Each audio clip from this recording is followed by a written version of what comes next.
Assalamualaikum warahmatullahi wabarakatuh. Perkenalkan, saya Aryan, saya Mahindra dari Universitas Federasi. Pada kesempatan ini, saya akan membahas topik yang sangat relevan bagi siapapun yang bekerja dengan orang lain, apapun posisinya, yaitu emotional intelligence atau kecerdasan emosional. Fokus saya hari ini adalah bagaimana mengelola emosi bisa membuat kita menjadi pemimpin yang lebih baik dan tim yang lebih valid. Apa saja yang akan kita bahas? Sebelum masuk ke materi, mari kita lihat dulu apa saja yang akan kita bahas hari ini.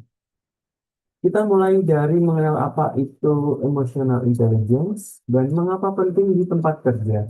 Lalu masuk ke 5 komponen inti EI. Setelah itu kita bandingkan EI dengan IQ, lihat perannya dalam kepemimpinan dan dampaknya terhadap kinerja politik. Di bagian akhir kita akan bahas cara mengembangkan EI, ada studi kasus, latihan reflektif bersama, dan ditutup dengan kesimpulan yang ada di akhir. Baik, langsung saja ke konsep dasar apa itu emotional intelligence. Jadi apa sebenarnya emotional intelligence itu? Menurut Daniel Goleman, psikolog yang mempopulerkan istilah ini lewat bukunya tahun 1995, EI adalah kemampuan untuk mengenali, memahami, dan mengelola emosi diri sendiri, sekaligus mengenali dan memengaruhi emosi orang lain secara sehat dan konstruktif. Yang perlu digarisbawahi, emotional intelligence bukan sekadar soal jadi orang yang ramah. Ini adalah keterampilan yang bisa dipelajari dari latihan sama seperti keterampilan teknis lain. EI melibatkan kesadaran diri, empati, dan kemampuan mengelola hubungan. Dan riset menunjukkan ini berpengaruh besar terhadap kualitas kepemimpinan dan kerja tim. Mengapa EI penting di tempat kerja? Mari kita lihat mengapa EI ini penting secara nyata di tempat kerja. Berbagai riset psikologi organisasi sering mengutip bahwa sekitar 90% performer terbaik di perusahaan umumnya memiliki EI yang tinggi. Studi lain menunjukkan bahwa kinerja pekerjaan sangat dipengaruhi oleh kecerdasan emosional, bukan hanya kemampuan teknis semata. Dan yang tidak kalah penting, sekitar 70% alasan orang yang mengundurkan diri dari pekerjaan berkaitan dengan hubungan mereka dengan atasan, bukan hanya gaji atau gaji. Jadi intinya keterampilan teknis membuka pintu karir kita, tapi kecerdasan emosional lah yang membuat kita bertahan dan berkembang. Berikut adalah sejarah singkat emotional intelligence. Jadi istilah emotional intelligence itu sendiri pertama kali diperkenalkan pada tahun 1990 oleh dua psikolog, yaitu Peter Salovey dan John Miller. Kemudian baru pada tahun 1995 Daniel Goleman mempopulerkan konsep ini secara luas lewat bukunya yang berjudul sama. Sejak tahun 2000-an, emotional intelligence mulai diadopsi secara luas dalam pelatihan kepemimpinan dan dunia human resource. Dan sampai hari ini menjadi salah satu soft skill yang paling dicari di dunia kerja. Bahkan sering disebut setara pentingnya dengan kemampuan teknis. Selanjutnya, yaitu 5 komponen inti emotional intelligence. Goleman membagi emotional intelligence menjadi 5 komponen inti. Ada self-awareness atau kesadaran diri, self-regulation atau pengelolaan diri, motivation atau motivasi internal, empati dan social skills atau keterampilan sosial. Kelima komponen ini saling berkaitan. Kesadaran diri menjadi fondasi dan dari situ kita bisa mengelola diri, memotivasi diri, berempati pada orang lain dan akhirnya membangun hubungan yang baik. Mari kita bahas satu persatu. Mulai dari yang paling mendasar yaitu kesadaran diri. Komponen pertama adalah self-awareness atau kesadaran diri. Ini adalah kemampuan mengenali emosi kita sendiri saat itu juga terjadi, serta memahami bagaimana emosi tersebut memengaruhi pikiran dan perilaku kita.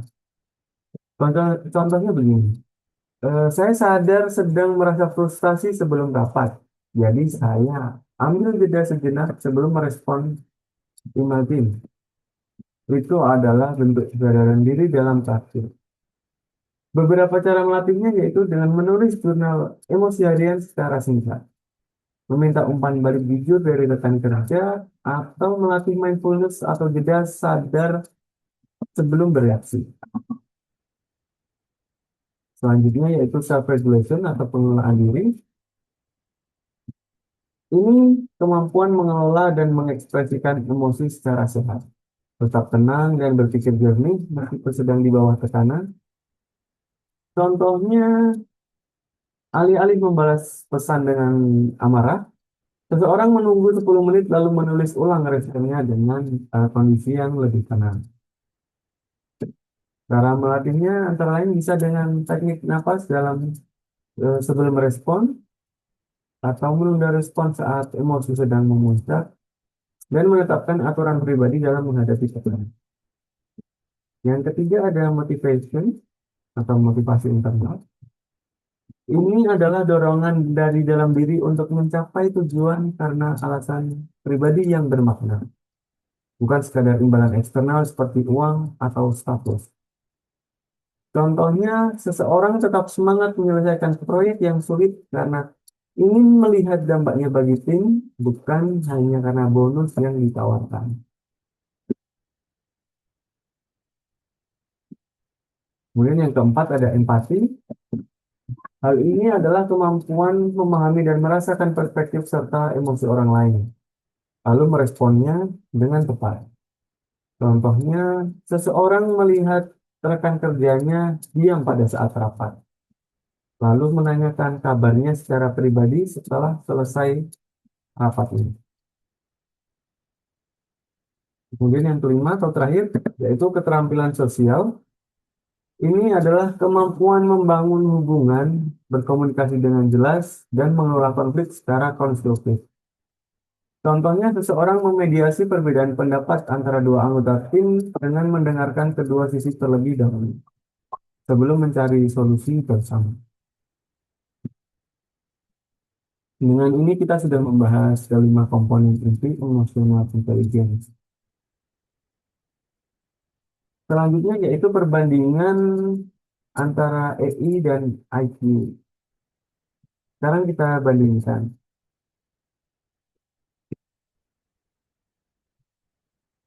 IQ atau kecerdasan emosional sifatnya bisa terus berkembang sepanjang hidup kita. IQ menentukan kualitas hubungan dan kerja tim.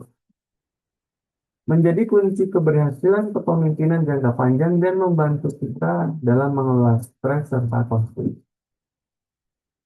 Sementara itu, IQ relatif stabil sejak usia muda. IQ menentukan kapasitas berpikir logis dan analitis, serta membuka peluang untuk masuk ke suatu bidang pekerjaan. Namun, IQ cenderung kurang berperan saat kita menghadapi tekanan emosional. Jadi, keduanya penting, namun memiliki peran masing-masing.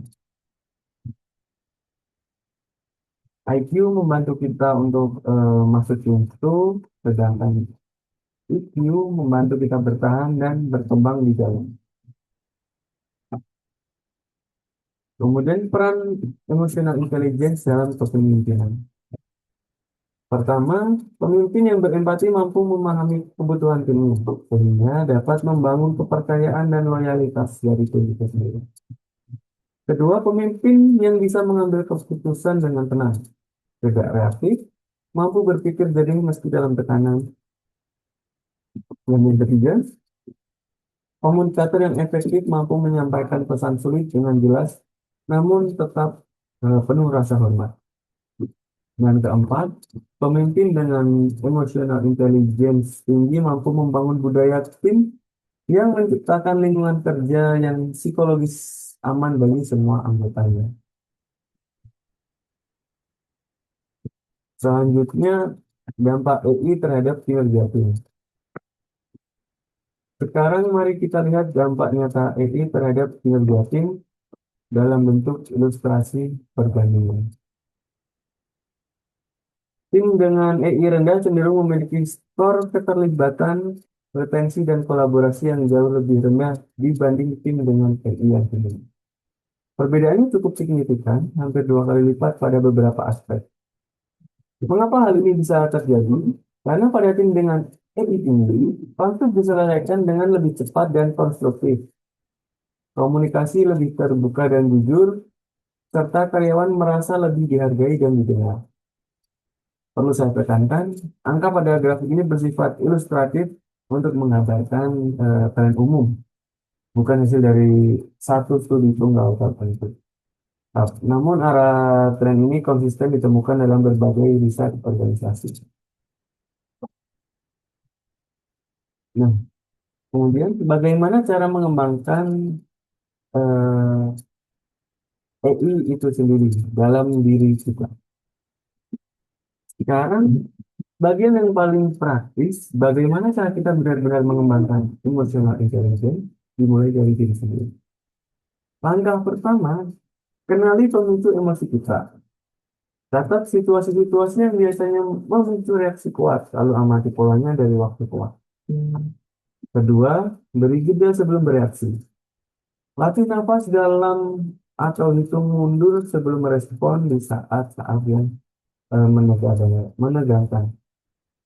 Ketiga, lakukan refleksi harian.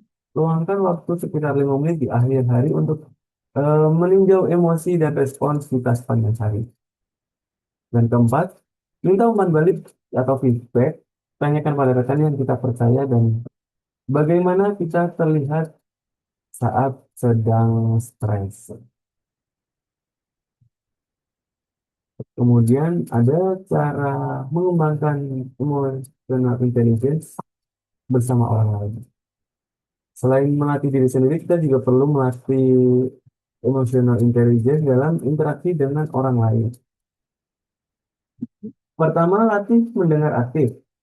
Fokus penuh saat orang lain berbicara tanpa buru-buru menyiapkan jawaban kita sendiri. Kedua, tanyakan, jangan berasumsi. Konfirmasi perasaan atau maksud orang lain sebelum kita menyimpulkan sendiri. Ketiga, berikan umpan balik dengan empati. Sampaikan kritik dengan fokus pada perilaku, bukan menyerang terhadap pribadi seseorang. Dan yang keempat, bangun relasi secara konsisten. Investasikan waktu kecil secara rutin untuk benar-benar mengenal rekan kerja kita. Kemudian berikut ada studi kasus dengan skenario di tempat kerja. Skenario tanpa emotional intelligence. Contohnya, seorang atasan menerima laporan proyek yang terlambat. Ia langsung menegur karyawannya di depan tim dengan nada tinggi, tanpa bertanya alasannya terlebih dahulu. Hasilnya, karyawan tentu merasa dipermalukan dan kepercayaan pada atasan akan menurun, sehingga tim akan cenderung lebih tertutup. Bandingkan dengan skenario dengan emotional intelligence. Atasan akan mengajak karyawan tersebut bicara empat mata, menanyakan kendala sebelum memberi masukan, dan hasilnya tentu akan lebih baik. Karyawan akan merasa dihargai, masalah akan ditemukan, dan solusi disepakati bersama untuk proyek berikutnya. Perbedaan pendekatan yang sederhana ini bisa berdampak besar pada kepercayaan dan hasil kerja jangka panjang. Kemudian ada latihan reflektif untuk peserta. Saya pernah melewati sedikit. Kemudian ada ringkasan, kesimpulan, dan poin-poin kuncinya. Sebelum kita tutup, mari kita rangkum poin-poin kunci pada kali ini. Pertama, emotional intelligence terdiri dari 5 komponen, yaitu kesadaran diri, pengelolaan diri, motivasi, empati, dan keterampilan sosial. Kedua, emotional intelligence dapat dilatih dan dikembangkan. Ini bukan bakat bawaan yang sifatnya tetap. Ketiga, pemimpin dengan emotional intelligence yang tinggi membangun kepercayaan, kolaborasi, dan retensi tim yang lebih baik. Dan yang terakhir, mulailah dari langkah kecil. Kesadaran hari ini, mendengar aksi besok. Perubahan besar selalu dimulai dari kebiasaan kecil yang konsisten. Terima kasih banyak atas perhatian dan partisipasinya untuk kesempatan kali ini. Mari kita mulai berlatih emosional intelligence dari interaksi kecil hari ini. Tidak perlu menunggu momen besar untuk mulai menerapkan. Baik, sekian presentasi dari saya. Kurang lebihnya saya mohon maaf. Wassalamualaikum warahmatullahi wabarakatuh.